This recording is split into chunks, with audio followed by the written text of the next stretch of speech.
But listen, so the Dolphins on Saturday, they welcome fans back, Leroy. It's great to see the fans back at the that place is beautiful, by the way. You went Friday after work? I went Thursday and Friday.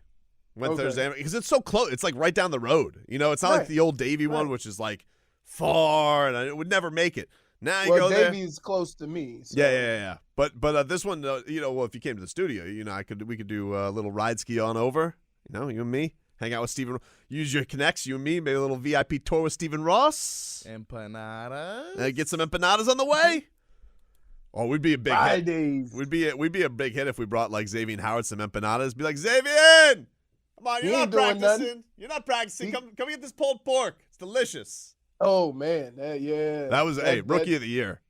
Oh my goodness. Where you been? Yeah, that thing was. They've been in the lab. They've been in the lab during the pandemic. Good for them. Good for them. But Xavien Howard, he spoke to the media on Saturday, but on Friday, Bye Jones, he spoke to the media, and he says right now that there's no hard feelings between him and X at all. Yeah. Oh, it's healthy, baby. Of course, we're both trying to get better. Each and every day we're in the meeting rooms talking together. We do individual meetings with the coach, so it's perfectly fine. All right, so everything's cool. I look here.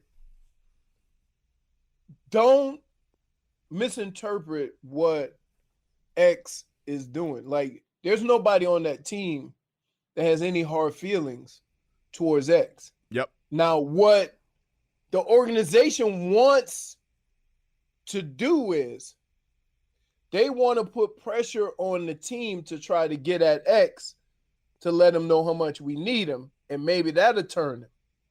Okay?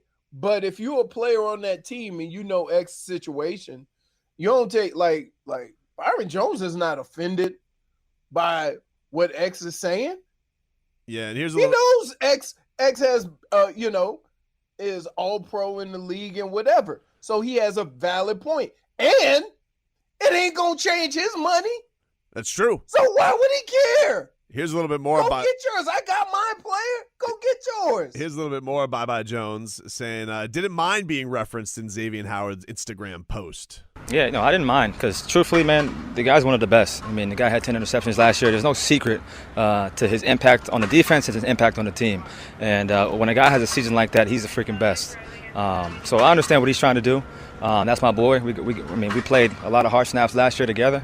We bonded close together, so I understand the business. Boom. So there you go. Much like Leroy alluded to, that's where he feels. Yeah. Like it's it's the same thing when with Aaron Rodgers. Mm-hmm. Like, you ever notice, and I'm gonna use this phrase, but it, you can put your team in place. What corporate does? Corporate tries to put pressure on your peers to get you to do what they want you to do because they know they can't do it. So, for example, you have a lot of these talking heads and these former players saying that if Aaron Rodgers walked back into the locker room and the team know he don't want to be there, that's going to cause a problem in the locker room. Right. Really? Yeah, I don't think Really? It's Aaron bleeping Rodgers. I agree with you. I don't think it is. He could just come back and say, give me the ball. Go sit down, Jordan Love. This is how football is played. Let's go, guys. Mm-hmm. Because guess what? In defense of Aaron Rodgers, he stood up for a lot of the guys that are no longer on the team and said that they were an intricate part of it. For sure. So let's not get caught up in the nonsense of this is what it is. It's nothing more, nothing less. X is one of the top 2 or 3 corners in the league getting paid like the 12th. That's it. Here is so on Saturday, and again, I wasn't here for this one, Leroy. I was okay, but I was surprised. When I saw, I was like, Xavien Howard spoke at practice. That's normal. I feel like with an NFL thing, I feel like this is something they're gonna do everything they can not to have a guy talk to the media, but they had him out there. You can't do that though. Is that if like he rules? Gets requested, if I thought if he was hurt, you don't have to talk. That's the way it works in the NBA, at least. Yeah, because he'll be inside avoiding it. But if he's out on the field and he's doing stuff, he's got to talk. then he goes in. Yeah. That makes him, a participant. Well, but maybe he go out and stretch so he don't get fined. I don't know. I think he does. I think he goes out and stretches, and then he just stands with his. He's got one of those giant fisherman hats on. Those are good for the sun. Oh, so he don't even bring his helmet? Oh no helmet, What? bro. No helmet. Hey, no helmet. Hey, that's so he out there like the chief. At least when I've been like listen, the days I've been out there, I ain't seen a helmet. I haven't seen a helmet. Hey, they ought to give him a pen and a piece of paper and say, "Hey, you might as well coach." Yeah, maybe he had one on Saturday. I didn't see him with one on Friday. But Right. Here's X. X was saying he was asked about where the situation stands. Says it's up to the Dolphins to get a deal done. What has been the reaction from teammates to your statement? No, everything been good, man. I'm just happy to be here with my teammates, and we taking it one day at a time. Any more optimistic or pessimistic that a deal will get done than you were on Tuesday? Well, that's up to the Dolphins. I'm just here with my teammates, and enjoying every moment with the teammates. There you go. He's enjoying Enjoying life with the teammates. Like this. I tell you, here's where you want to know the only time in camp where it gets a little contentious between players. When you start going through those third and fourth two-a-days and the meetings and practice and scrimmages or whatever, and then you have a guy that plays your position come up a little lame or he's babying something or whatever, those reps still get run, and they have to be run by other people playing your position. So when it gets to like that third or fourth day and you didn't have to take twice as many reps as you normally take, and you see the guy that could relieve you a little bit yucking it up on the sidelines, right? Then you're like, come on, guy. We get killed out here. Well, that's the only time in camp, and that's more out of just being tired. Right. Right. And I'm sure it ain't nothing against, like, I've seen guys get into it because one guy was sitting out because he had a little boo-boo, and the other guy had to take twice as many reps during two-a-days. He like, yo, come on. Here's one more from Byron Jones, just saying that the media is trying to split up me and Byron. In your statement, you made a reference, without naming him, but you still made a reference to Byron. If you had to do it over again, would you do that? Me and Byron got a great relationship. All that the media saying this and saying that about me and Byron, man, we got a great relationship. We hang out together. It's a business at the end of the day. The NFL is a business, and when a player makes it a business, he's selfish or he this and that. He gonna support me. I'm support him no matter what. There you go, little Xavien. That is a point. Look, when you say a player got cut for salary cap benefits, right? We don't feel that way. You're like, ooh, now we can get the guy we really want. All he needed to do is basically go, Kyle Fennoy.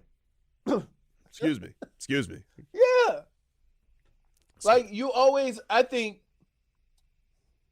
you always have to understand this, right? Is that regardless of what you think of the players, like, I've never heard a team or a fan base when a team cuts a player for salary cap considerations, right? I never hear a fan base get irate about it, right? Nope. They're like, ooh, good. Now we can get the guy we really want. We can afford that guy, right? Ooh, the Heat didn't pick up that player option. Now we got $15 million under the cap to go get the guy we want. Yeah. So from that standpoint, when you hear a player do the same thing, then it messes with your feel good. Well, our team's not going to be as good because X is not playing on our team and he's under contract. He should be out there. I just think that the NFL, to me, it's just it's tough to it's tough to feel anything bad for the teams because the contracts are so fugazi. Like, I can get it for, like, one of the things is like what's his name? There's a rumor about the Heat being in on Nick Batum, right? because he just had a decent year with the Clippers. That dude had a fat cat contract with the Charlotte Hornets, and he dogged it. Ooh. I mean, he was a bum with the Charlotte Hornets. He looks like he has a little portly in him too. Yeah, like it was just like he had such a he signed that fat in the summer of 2016. He signed one of those fat deals, guaranteed. And then he went to the Clippers, and he had a better year for the Clippers than any year he had with the Hornets, playing for. Right. So yeah, I mean, it's at least. Can I ask you this? And I know this might not sound as professional as you want, but it's human nature. Mm-hmm. When you play on a team that is not going anywhere, the hardest thing to do is still do to be that guy. Just be motivated. I won't say motivated. I think all these athletes have some type of motivation. But for example, if you're in football, if you're 10-0 and that ball's a little overthrown, you die for it. If you 0-10 and that ball's a little bit overthrown, you let it go. Yeah, business decision. Even if you won't get there either way, one looks better. One looks like, ooh, he really wants to be a winner, even though he wasn't going to catch it. And the other one looks like, oh, he don't care. He just fat cat syndrome. He got the big contract. He ain't trying. Well, so do you think with this whole thing, like him talking and saying, well, it's up to the Dolphins to get it done? I mean, he said that in his statement. He said that he didn't feel respected by the Dolphins professionally. So, right. I mean, do you believe him, or do you think that that's a good thing? I guess you keep your options open by saying you're open to a deal coming back. You never want to shut the door on anything, but I mean, he made it pretty clear when he posted on Instagram that it felt like every avenue had been, explored with Miami giving him a new deal, and they haven't really budged on anything, even with all the options that they put forth of switching the guaranteed money and all that type of stuff. From what he said in his statement, the Dolphins didn't want to give him anything. They just said, your deal's your deal. I understand, but here's from the Dolphins' perspective, right? 2 years ago, they made him the highest paid corner. Okay?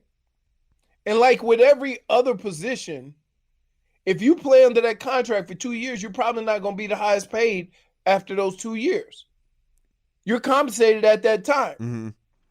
And when you got banged up and missed a bunch of games, we didn't come to you and try to restructure it. So basically, we gave you a ton of money for 5 games that 1 year. And then you had surgery.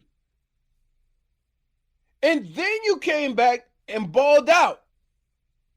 So we're not saying that you're not worth it. But what we're saying is where we've been with you the last couple of years and not doing anything to your contract back then should buy us, some kind of rapport with the player. Yeah, because we didn't treat you like Kyle Van Noy. You didn't, but it's a very odd situation. Like it's been, I mean, it was rehashed. Like it's very clear that they went into last year not thinking he was going to be that good. Why would you? Why would you? Did you wait? Before last year started, we were all saying this because of his injury history. We were saying, I hope he can get back to where he was a couple of years ago. Yeah, but it felt like the writing was. It felt like from every move they made, their intention was, we're going to replace the guy. Because you didn't know if he was going to come back. And they have more privy to the medical records than we do. Yeah, for sure. So with that being said, with all that being said, to fix a situation with $4 million, is it worth satisfying your main guy, or do you feel as an organization you opening up the floodgates for this to happen a lot more? It's possible. So there's a lot of stuff going on. There's a lot of stuff, but I will tell you this. Especially if they genuinely don't think he can have a season like that again. Right. He's not gonna have 10. He's not gonna have 10 receptions. But here's it: you treat your best players, and you make more exceptions for your best players because those are the guys that are gonna have the biggest impact towards you winning.